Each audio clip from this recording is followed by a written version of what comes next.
আসসালামু আলাইকুম। বাঙালিদের রক্ত সবসময় টগবগ করে ফুটতে থাকে। সেটা ১৯৪৭, ৫২ কিংবা ৭১ দেখলে আরও ভালো বুঝতে পারবেন। আপনার শরীরের মধ্যে যদি বাঙালি বা বাংলাদেশী কোনো রক্তের প্রভাব বিন্দু পরিমাণ থেকে থাকে, তাহলে আপনি নিজের উত্তেজনা সম্পর্কে খুব ভালো মতোই জানেন।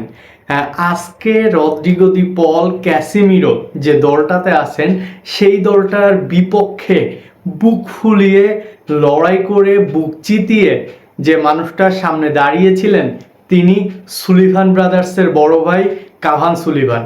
কেন তিনি বুক ফুলিয়ে বা বুক চিতিয়ে সামনে গেছেন, লড়াই করেছেন মেসি, সুয়ারেজ, দিপল কিংবা কাসেমিরোদের দলের বিপক্ষে, সেটা আপনি এই ভিডিওটা দেখলেই বুঝতে পারবেন। এখানে কুইন সুলিভানকে ডি বক্সের ভিতরে যখন বল নিয়ে গেছে, তাকে ফাউল করা হয়েছে, যদিও সেটা ফাউল হিসেবে গণ্য হয়নি।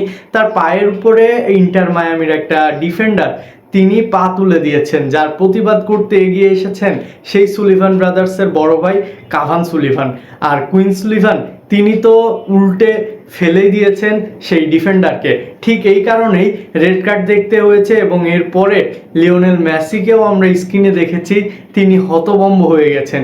কাভান সুলিভান, কুইন সুলিভান এবং ডেকল্যান সুলিভান, এই যে সুলিভান ব্রাদার্সটা আছে, তারা ইতিমধ্যেই বাংলাদেশ দলে দুইজন চলে এসেছেন। যদিও ন্যাশনাল দলে এখনো আসতে পারেননি, তবে ন্যাশনাল দলে আসার জন্য যে সুযোগ, যে সুবিধা বা যেই কাজটুকু করা বাকি, সবটুকু ইতিমধ্যে শেষ হয়ে গেছেন।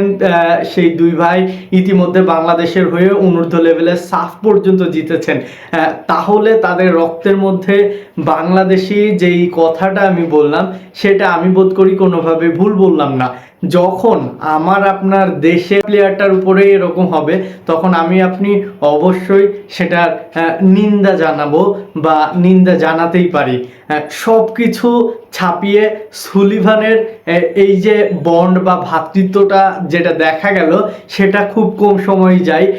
মানুষ বলে যে স্পোর্টস বা মাঠের মধ্যের ঘটনা মাঠের মধ্যেই থাক, সেখানে আমরা অতিরিক্ত বা বাড়াবাড়ি না করি। তবে যখন আমার আপনার ভাইয়ের সাথে এরকম করা হবে, তখন আমি আপনিও নিশ্চয় বসে থাকবো না বা দেখবো না, আমি আপনি অবশ্যই এগিয়ে যাব। সেখানে যা হয় সেটা পরবর্তীতে দেখা যাবে, এবং তাই হয়েছে।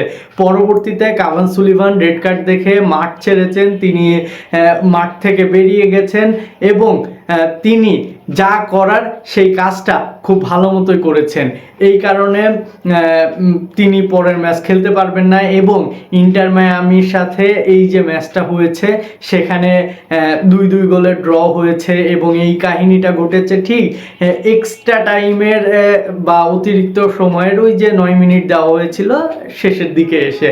তো এরকম ঘটনা যখন শেষ দিকে এসে হবে, তখন রেফারিও নিজেকে আর শান্ত রাখতে পারবেন না। তিনি অবশ্যই দুইটা দলে দুইজন প্লেয়ারকে রেড কার্ড দেখে মাঠ ছাড়তে বাধ্য করেছেন।